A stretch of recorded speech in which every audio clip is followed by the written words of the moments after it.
Greece is one of the most important economies in the world, and that's not because of its size, where it's just middle of the pack, even within Europe, but rather how it has influenced the modern global economic landscape in more ways than even the country itself probably realises. Global trade, which has become one of the defining characteristics of our modern world, is overwhelmingly handled by ships from just one country, Greece. Greece is also at the centre of tensions between the most powerful military alliance in history, and this otherwise unassuming country has contributed, and perhaps challenged, a lot more than that as well. Of course, today Greece is as well known for its economic challenges as it is for its beautiful islands and historic landmarks. The country has been the poster child of national mismanagement over the past 2 decades. From its peak in 2008, it was the epicentre of the Eurozone crisis, as badly thought out plans in this country rippled across the entire region, causing a decade of stagnation in the world's second largest economic entity. Now, while Greece is not exclusively responsible for Europe's economic troubles in the 2010s, it did play a big part, and it certainly felt the brunt of the slowdown. Before 2008, Greece was one of the fastest growing major economies in the world, with a GDP per capita that tripled in just 8 years. The country was capitalising on the new Eurozone to take advantage of its highly desirable tourist destinations, natural resources, and shipping infrastructure. It was also building at a rapid rate as money flowed from the government as well as local and foreign investors who all wanted to carve out their part of what was predicted to be an ongoing economic miracle. But of course, it wasn't, and the debt of the country and its people had incurred to grow at such a rapid rate came back to bite them when the cash dried up after the global financial crisis. The country was one of the worst hit by this global economic shock, and a lot of the economic factors that had allowed it to grow so quickly also contributed to its rapid decline, with economic output halving in the country over just 5 years. Beyond headline economic metrics, unemployment hit almost 25%, contributing to significant political and social turmoil. But that might now, after 15 long years, be starting to turn around. Growing any economy in a sustainable manner is incredibly difficult, but regrowing an economy that has already been rich is in many ways much harder still. Despite this, in the first time in over a decade, things are starting to look good for Greece thanks to a combination of assistance from its peers, stable economic management, and other global shocks that have strangely worked in its favour. If Greece can regain stable economic growth, then it will also serve as a great template for other economies suffering from prolonged economic difficulties. So, what caused the Greek economy's massive boom and bust? What caused its economic stagnation to last for so long? And finally, what are the factors that are starting to turn these challenges around? Once we have done all of that, we can put Greece on the Economics Explained national leaderboard. Some of the first videos we made on Economics Explained were about the economies of video games, and I still play my fair share. One I've been playing a lot recently is World of Warships, so I'm stoked for them to sponsor this video. It's a PC 12v12 battle arena game where you fight with massive naval vessels with big cannons. It's incredibly satisfying to aim your cannons and watch the shells fly over kilometres and smash through the hull of an enemy ship. I've put in my hours with other MOBA games, but in World of Warships there's no messing around farming lanes for 45 minutes. It has much shorter games that cut straight to the PvP fights. But it still has a ton of customizability, with over 600 ships from cruisers to submarines and aircraft carriers, to make every game require some strategic thinking to avoid getting outgunned. You don't have to memorise a bazillion hotkeys either, so the learning curve isn't as steep as other games in this genre. And because it's free to play, it was easy to convince my friends to pick it up and play together, and now we're all hooked. If you click on my link in the description to play World of Warships on PC, you can use the code HPPYNWYR2024 to unlock a pack of extra doubloons, credits, a free ship, some camouflage skins, and 12 days of a premium account. And if you see a ship called Economics Explained in-game, get ready to lose. The economy of Greece wouldn't get as much attention as it does if it wasn't for the rapid growth it experienced in the early 2000s. There are lots of countries in the world that are doing far worse than Greece by almost every economic metric, but the tragedy and subsequent intrigue about this particular economy is because, for a while, it looked like an unlikely success story. Unfortunately, the development of the Greek economy in the early 2000s was mainly centred around all of the right industries for all of the wrong reasons. Shipping is one of the core industries of Greece. Since ancient times, this region has spread its influence over the oceans, and that has carried through to the modern day. Greece has the largest merchant marine fleet in the world, and only one other country, Japan, even really comes close. Almost a quarter of all global freight capacity is based in Greece. The country built this lead in the aftermath of the Second World War. At this time, Greece had been devastated by occupation, and most of its infrastructure lay in total ruin. To make matters worse, a power vacuum formed after the German forces evacuated from the country, and fighting broke out between Greek power blocks. Now, of course, this period is incredibly complex, and the details are best left to the actual geopolitical experts on our sister channel Context Matters, But from a purely economic point of view, developing industries within the country at this time was going to be incredibly difficult because most of the country's resources were being dedicated to just rebuilding what existed before the war. There was an opportunity, however, to develop a national industry that wasn't strictly within the nation itself, one that wouldn't be at the mercy of crippled infrastructure and political unrest. An industry that would actually benefit from the conditions of the post-war period, and that was of course shipping. After the war, there were thousands of ships that were used to ferry supplies to military efforts that no longer had any use by the world's navies. These surplus vessels were purchased by emerging shipping families who had mostly fled the country during the war and had become established in the USA. Having US dollars made it easier for these families to purchase US ships, mainly a class of vessel called Liberty ships, which were the basic cargo ships used by the Allies during the war to ferry supplies across the Pacific. To this day, Liberty ships remain the most mass-produced ship of all time. At the height of the war, US shipyards were building 3 of these massive vessels every single day.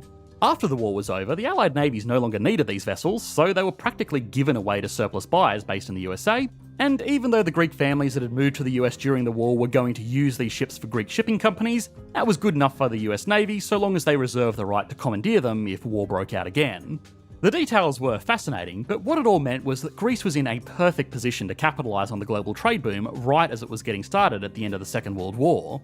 The only problem was, this industry kind of sucked. Maritime taxes for ships registered in Greece was very high, as were the salaries demanded by Greek sailors. The Liberty ships were also made with a quantity over quality mindset, and they were prone to snapping in half after too many rough crossings of the Atlantic.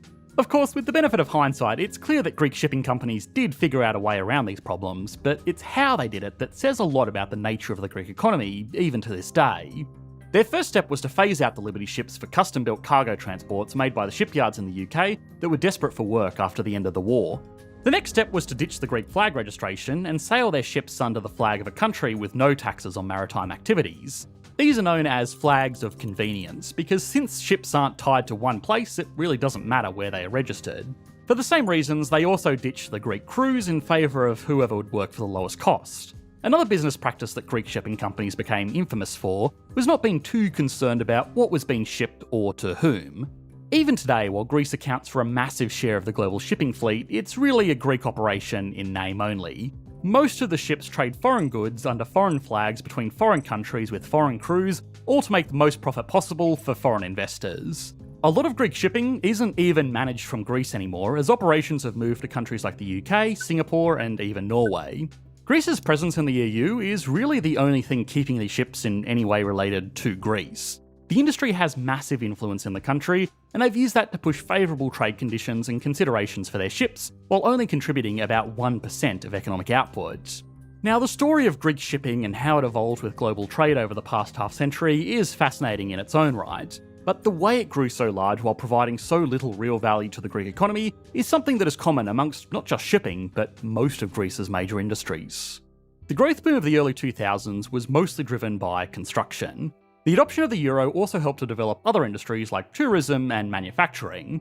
The Greek drachma, which the euro replaced, was a highly unstable currency, which made planning long-term business deals or even a holiday surprisingly difficult. The real benefit of the new currency, though, was that it made borrowing money from abroad far easier. The economic boom of the early 2000s did about as much real good for the Greek economy as its shipping industry. On paper, it looked very impressive, but in reality, most of the benefit was not going to the country itself. Most of the debt taken on was put into developing infrastructure, which could be a good investment, only most of this infrastructure was not going to support long-term sustainable industries like manufacturing, services, or even tourism. They were going to support the development of houses for local and foreign investors to speculate on.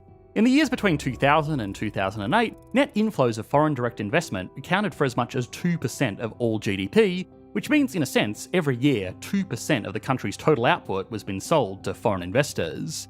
Now, again, foreign investment can be a great thing for an economy, if it's used to build out industries that will contribute to employment and value creation in the future. Unfortunately, in Greece, most of this money was going straight into buying homes on the coast. Building a home will increase economic output quite significantly on paper, because a home is a major good being produced. It's also great for employment because building even a basic house will keep a lot of workers busy for a long time, and that's before considering the extra production that comes from building roads and plumbing systems and electrical connections to service this new home. The problem with economic growth achieved this way is that once it's built, whoever lives in that home probably won't need a new home for a long time. That home also doesn't produce anything that can be traded to pay off the ever-expanding debt that Greece was taking on to fuel this economic bubble. And to make matters worse, just like the shipping magnates, people working in these industries were not too keen on paying any taxes. This whole scheme probably could have kept on going longer than it did, but the global financial crisis meant that the new homes that Greece was busy building and selling to anybody who would buy them were worth a lot less than they were in the years before, and the country found it much harder to keep on borrowing because most major economies around the world at this time wanted as much money as they could get on their hands to support their own economies, so giving loans to a country like Greece was low on their priority list. These challenges combined to kick off the Eurozone crisis. The millions of workers that had been employed in the country's building industry were mostly out of work. The country had to impose austerity to manage its debts, and since it had adopted the euro, it couldn't even devalue its own currency to try and make things like tourism more affordable. The euro gave Greece a great opportunity for development, but it was just a tool, and like any tool, it could be used to do a lot of good or a lot of damage if not managed correctly. Tragically, the country shouldn't have even really been allowed to adopt the euro in the first place. When the currency was being rolled out, new members had strict requirements about how much foreign debt they were allowed to hold. Last month we explored how this caused Italy to spend almost half a decade cleaning up their act to get into this club. Greece again took the same approach as its shipping magnates and just tried to cheat its way around entry requirements into the euro. If it wasn't for a bit of creative accounting, it may not have had the opportunity to ditch its own currency for another decade. This also meant that the debt problem in Greece in the lead up to the crisis was a lot worse than the headline figures would suggest. Either way, the decade that followed the initial crash was incredibly rough. The heightened unemployment caused more drain on overly generous welfare systems, which in turn worsened the government's budget problems. When the country made the obvious decision to lower spending on these programs and chase up on tax dodgers more diligently, it caused major social issues with demonstrations in Greek cities making headlines around the world. This also hurt industries like tourism, which remained fairly stagnant in the country over this time, despite the general growth of tourism worldwide. Now, raising taxes and lowering spending is normally the last thing an economy wants to do during bad times, because it means that there is less money circulating around the economy for the few businesses that are left to employ people and produce value. But in the case of Greece, it was a necessary step towards regaining creditworthiness, and as bad as it sounds to say, get their people to move into industries that may pay less, but will be more sustainable long term. People working in the construction industry before the collapse in particular were making incredibly good money by building the houses and infrastructure fueling the unsustainable boom. It takes time and some fiscal motivation to get workers used to making a lot of money in an unsustainable way to take up work in a more sustainable industry where they will be earning less money. But that has now happened. Unemployment in Greece is still high, but it's far lower than it was half a decade ago, and it's improving. The debt burden of the country has been managed, and thanks to a series of bailout measures from international organisations and some debt write-downs by private banks, combined with more careful government budgeting, the country is now considered creditworthy again. The global pandemic has also been in many ways a blessing in disguise for Greece. Sure, it hurt the economy from losing tourist revenues and a general slowdown in trade and industry, but other countries in the EU were hurt more, and the low interest rates rolled out to combat the impact of the slowdown also helped Greece get its other problems in order. Greece may take a long time to get back to the level of economic prosperity it was enjoying in 2007, but that's kind of the point. Slow and stable economic development is exactly what the country needs, and if it can recover with this more measured approach, then its economic success is likely to last a lot longer than it did in the past. Okay, now it's time to put Greece, one of the most infamous economies of the last decade, on the Economics Explained national leaderboard. Starting as always with size, Greece currently has a GDP of $219 billion, making it the 54th largest economy in the world, just behind Kazakhstan. That is again predicted to grow quite significantly over the next few years, so hopefully we can give it a better score when we explore this economy in the future, but for now it gets a 6 out of 10. That GDP is spread out over a declining population of 10.4 million people, which means it has a GDP per capita of $20,732 per year. That is a significant drop from its all-time high of over $32,000 in 2008, especially when accounting for inflation. Even though it's still roughly double the global average, it's really stretching what would typically be considered an advanced economy, so Greece gets a 6 out of 10. Stability and confidence is obviously terrible, but it's also all relative. By European standards, the country has been plagued by reckless borrowing, political instability, and general economic mismanagement, which has got a lot of global attention because it's caused a lot of harm to its Eurozone peers. Even still, by global standards, there are countries that inspire far less confidence because they are far less stable.